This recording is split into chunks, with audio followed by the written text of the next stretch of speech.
If you really think about it, a tie doesn't look like much. Just a long piece of fabric hanging in a closet, quietly waiting for a wedding, a job interview, or some meeting you don't really want to go to. Nothing about it screams danger or drama. But once you dig a little deeper, you realize this thing has been through a lot. Way more than most of us ever imagine while tying it half asleep in front of a mirror. The story of the tie doesn't start in fashion studios or fancy boutiques. It starts on battlefields. Back in the 17th century, Croatian mercenary soldiers were fighting for the French king. To keep their shirts closed and protect their necks, they tied colorful cloths around them. It was practical. No style goals, no fashion rules, just survival.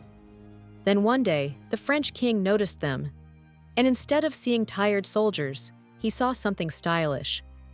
That little piece of cloth caught his attention so much that it ended up becoming a must-have item at the French royal court. Just like that, something born in war turned into a symbol of elegance. What's even crazier is that ties didn't completely lose their connection to survival after that. In the 18th century, some cravats were so thick and tightly layered that they worked almost like protection. There are stories about soldiers surviving shallow sword or knife strikes because their neckwear absorbed part of the blow. It sounds unbelievable, but back then, a tie could literally save your life. Imagine wearing something today that used to act like armor. Over time, people started taking ties very seriously. Seriously enough to give tie collecting and studying an actual name: gravatology. Yes, that's a real thing. Somewhere out there, people don't just own ties. They research them, categorize them, and think deeply about them. And honestly, once you realize how complicated ties really are, it doesn't feel that strange anymore. In fact, mathematicians got involved. In 2014, they analyzed tie knots using mathematical models and discovered that there are exactly 177,147 different ways to tie a tie. Let that sink in for a second. Over 100,000 options, and most of us use the same 2 knots for our entire lives. Maybe 3, if we're feeling bold. There's something kind of comforting about that gap between what's possible and what we actually bother to learn.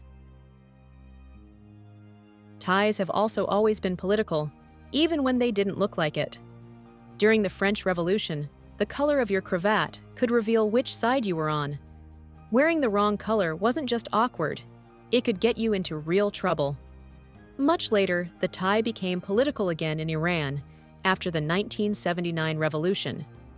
Suddenly, it was seen as a symbol of Western culture and was banned from official spaces. Before that, it had been completely normal. Same object, totally different meaning, depending on the moment in history. Even the shape of a tie has a reason behind it. That pointed end isn't just a design choice. It's meant to guide the eye downward, making the body look longer and the person appear taller. It's subtle.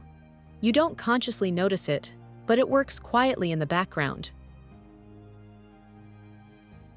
And then there are the strange habits from the past.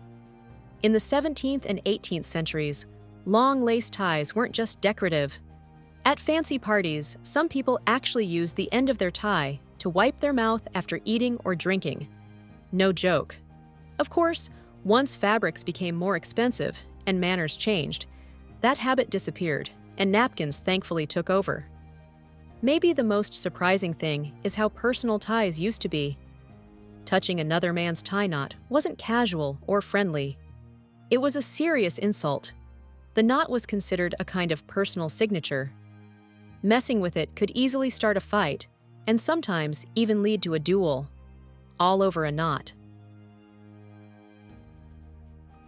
So next time you loosen your tie at the end of a long day, remember this: you're not just taking off a piece of clothing, you're undoing centuries of history, war, politics, rebellion, mathematics, pride. all wrapped up in one simple knot.